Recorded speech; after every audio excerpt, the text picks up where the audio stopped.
আসসালামু আলাইকুম প্রিয় শিক্ষার্থী বন্ধুরা। আজকের ভিডিওতে আমি তোমাদের সাথে কথা বলবো অ্যাডলফ হিটলারের সংক্ষিপ্ত জীবনী এবং তার কর্মকাণ্ড নিয়ে। অর্থাৎ হিটলারকে আমরা সবাই কম বেশ চিনি, কিন্তু তার জীবনের সংক্ষিপ্ত জীবনী এবং তার কর্মকাণ্ড কি কি ছিল এগুলো আমরা আজকের ভিডিওতে জানার চেষ্টা করব। তো তোমরা সবাই আমার ভিডিও চ্যানেলটিকে অবশ্যই সাবস্ক্রাইব করে আমাদের পাশে থাকো। তো চলো ভিডিওটি কথা না বলে শুরু করি। তো অ্যাডলফ হিটলারের জন্ম ও প্রাথমিক জীবন সম্পর্কে আমরা প্রথমে জানবো। জন্ম এবং প্রাথমিক জীবন।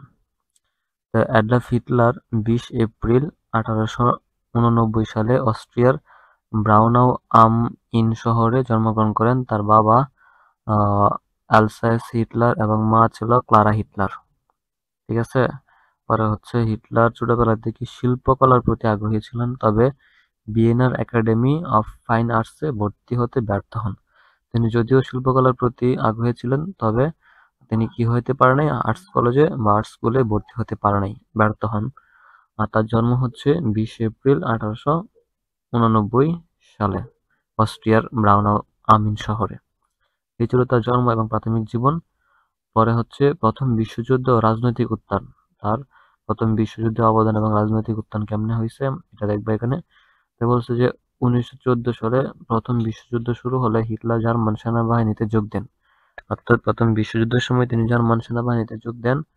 যুদ্ধ শেষে তিনি জার্মানির পরাজয়ে হতাশ হন। যেহেতু প্রথম বিশ্বযুদ্ধে জার্মানির পরাজয় ঘটে, সেই যুদ্ধে পরাজয়ের কারণে তিনি কি হন, হতাশ হন এবং রাজনীতির প্রতি আকৃষ্ট হন। হতাশ হয়ে কি হন, রাজনীতির প্রতি আকৃষ্ট হন এবং 1989 সালে তিনি national socialist German works party অর্থাৎ নাজি পার্টিতে যোগ দেন এবং পরে দলের নেতা হয়ে ওঠেন। অর্থাৎ এই প্রথম বিশ্বযুদ্ধে যে জার্মানির পরাজয় ঘটে, সেই পরাজয় দেখে তিনি কি হন, হতাশ হন। হতাশ হওয়ার পরে তিনি রাজনীতির প্রতি আকৃষ্ট হন। সেই হতাশা থেকে পরে 1919 সালে তিনি national socialist German works party অর্থাৎ নাৎসি পার্টি যোগ দেন এবং পরবর্তীতে ওই পার্টির কি হয়, দলনেতা হয়। আচ্ছা, পরবর্তীতে হয়েছে এই নাজি পার্টি হয়েছিল নাজি পার্টির ক্ষমতা দখল। অর্থাৎ যে হিটলার যে নাৎসি পার্টি যে গঠন করছে, সেই নাৎসি পার্টির উত্থান ও ক্ষমতা দখল। 1923 সালে হিটলার ব্যর্থ রিয়ার হুলপুটস অভ্যুত্থান ঘটানোর চেষ্টা করেন, যার ফলে তাকে কারাগার যেতে হয়। অর্থাৎ এখানে হচ্ছে রিয়ার হুল হলপুটস, এটা হচ্ছে একটা অভ্যুত্থান। সেই অভ্যুত্থান ঘটানোর কারণে তাকে কি হয়, কারাগারে পাঠানো হয় 1923 সালে। কারাগারে থাকাকালীন তিনি তার আত্মজীবনী মেইন কাম্ফ অর্থাৎ আমার সংগ্রাম লেখেন, যেখানে তার জাতিগত মতবাদ ও রাজনৈতিক দর্শনের কথা উল্লেখ হয়। এখান থেকে একটা প্রশ্ন আসে যে কারাগার থাকাকালীন সময় হিটলারের আত্মজীবনীমূলক গ্রন্থের নাম কি? এটা হচ্ছে মেইন কাম্ফ, যার বাংলা অর্থ হচ্ছে আমার সংগ্রাম।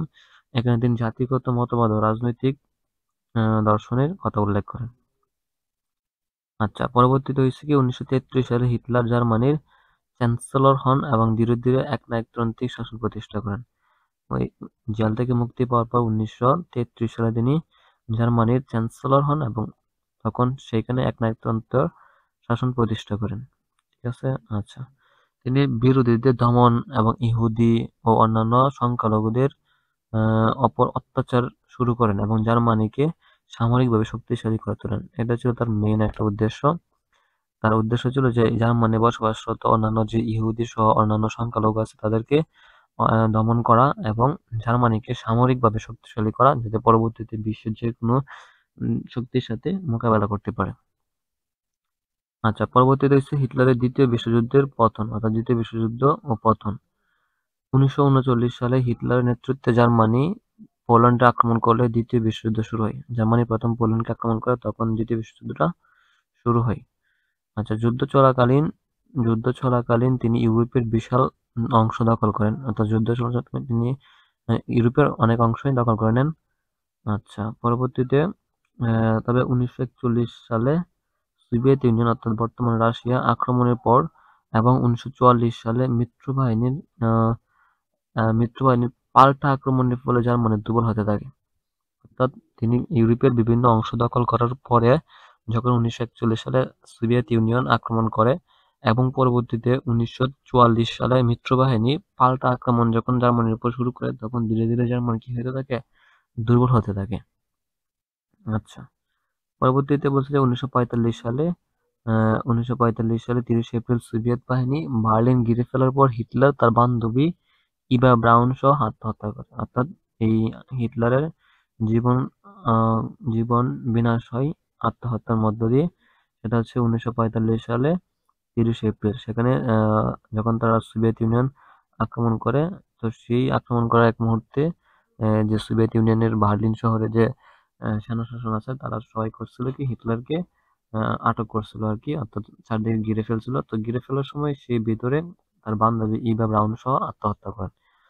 আচ্ছা, পরবর্তীতে হচ্ছে উত্তরাধিকার ও প্রভাব। হিটলার শাসনকালে ইতিহাসে অন্যতম নৃশংস অধ্যায় হিসেবে চিহ্নিত করা হয়। তার নীতির ফলে হলোকাস্টের মাধ্যমে 6 মিলিয়নের বেশি ইহুদি অর্থাৎ 60 লাখ ইহুদি এই নির্মমভাবে হত্যা করা হয়, হত্যাকাণ্ডের শিকার হন। দ্বিতীয় বিশ্বযুদ্ধের ফলে বিশ্ব মানচিত্রের পরিবর্তন ঘটে এবং জাতিসংঘের মতো একটি সংস্থা প্রতিষ্ঠিত হয় সেই হিটলারের মাধ্যমেই।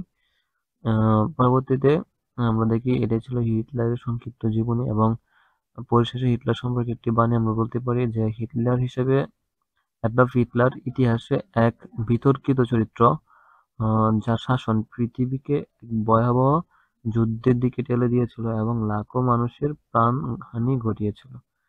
অর্থাৎ অ্যাডলফ হিটলার হচ্ছে ইতিহাসে এক বিতর্কিত চরিত্র এবং যার শাসন পৃথিবীকে এক ভয়াবহ যুদ্ধের দিকে ঠেলে দিয়েছিল এবং লাখো মানুষের প্রাণহানি ঘটিয়েছিল। তো এই ছিল হিটলার সম্পর্কিত সংক্ষিপ্ত তথ্য এবং তার জীবনী কর্মকাণ্ড। আশা করি সবাই বুঝতে পেরেছো, এবং কেউ যদি কোনো অংশ না বুঝতে পারে তাহলে অবশ্যই কমেন্টে জানাবে, আমরা পরবর্তীতে সেটা সলভ করে দেওয়ার চেষ্টা করব। আর আমাদের ভিডিওর দ্বারা উপকৃত হলে অবশ্যই আমাদের চ্যানেলটিকে সাবস্ক্রাইব করে আমাদের পাশে থাকবে। ধন্যবাদ সবাইকে।